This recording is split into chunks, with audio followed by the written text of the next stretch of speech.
just needed some bread. That's a castle. That absolutely is a castle. I would say a man's castle.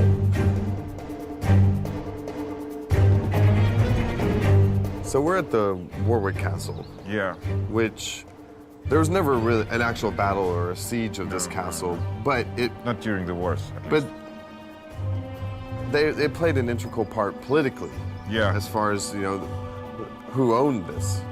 It was owned by Richard Neville, who was the Earl of Warwick. And he also has been called the Kingmaker by the Victorians. But he was really one of the key figures who sort of started the whole thing. He supported the Yorkists at the beginning with Edward, and then later on he switched sides to the Lancastrians because he was not happy with how Edward was handling things. And in this version of the game, we're actually not going to have this castle in our game. No. But the castle we are going to have in the game it's not as well preserved as this. So we've actually come here because we wanted to get as accurate as possible representation of what a castle at that time would have looked like.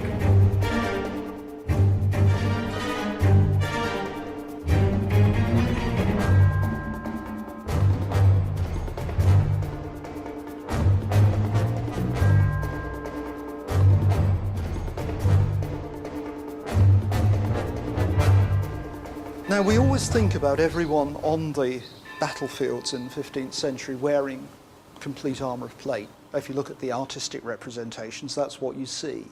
But that's just not true.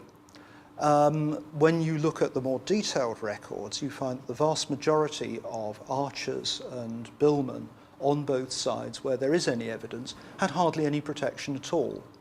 And sometimes the protection they had isn't what you think.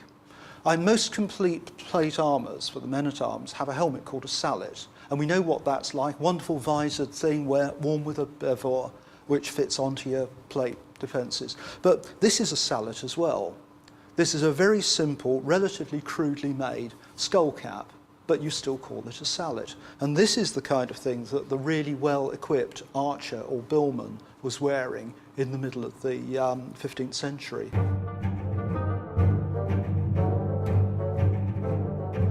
Originally, the armour was left black like this because it's more resilient to the weather conditions up here in North Europe. We have winter, we have rain, it's always damp. And iron wants to go rusty as soon as it possibly can. And having this nice solid oxide layer on it protects it, prevents it from going rusty. But the idea that armour ought to be bright and shiny comes in with the Gothic revival in the late 18th and early 19th century. There's a lot of debate why the Wars of the Roses was so brutal and bloody. A lot of the remains, they don't seem to have just been given one blow to the head, for instance, but often many, many blows. In fact, some of them had their whole faces obliterated. There are cases of what can only be just mutilation, ear cutting off, even trophy, it implies trophy getting. It's not very, very pleasant at all.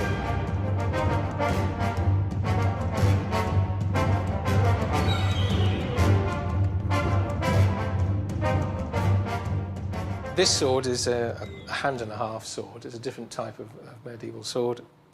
It's called a hand-and-a-half sword. It's also called a bastard sword. Quite simply, it was a sword that could be used with two hands, like a two-hander, to deliver a more powerful blow. Obviously, the main purpose of a sword is its blade. That's the main part, and that's what you will use. And it can be used to strike with and give cutting blows, obviously with these edges. On this sword, it's double-edged. But also, of course, you can thrust with it. This is quite a thick blade, as you can see, and it comes to a point, and that can be used to seek out any gaps in an armour.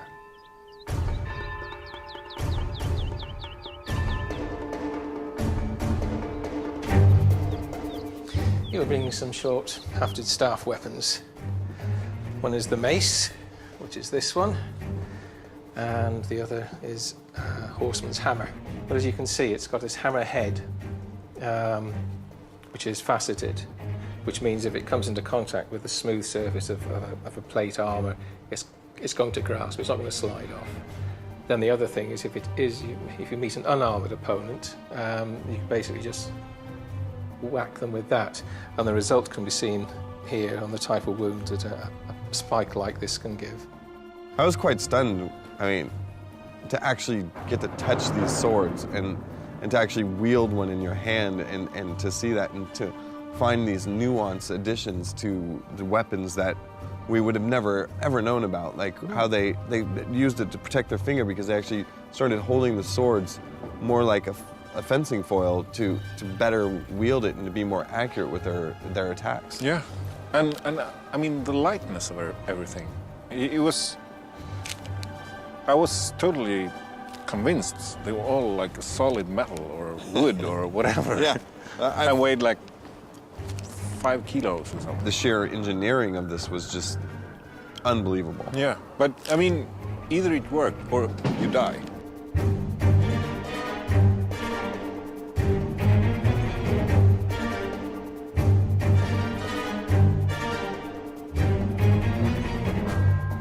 I need to fix my hair after the helmet. Medieval knights, the knights back then, had a sense of humor, so they shaped it like their balls. Bullock. This is a bullock dagger, and that's where you get the term bullocks.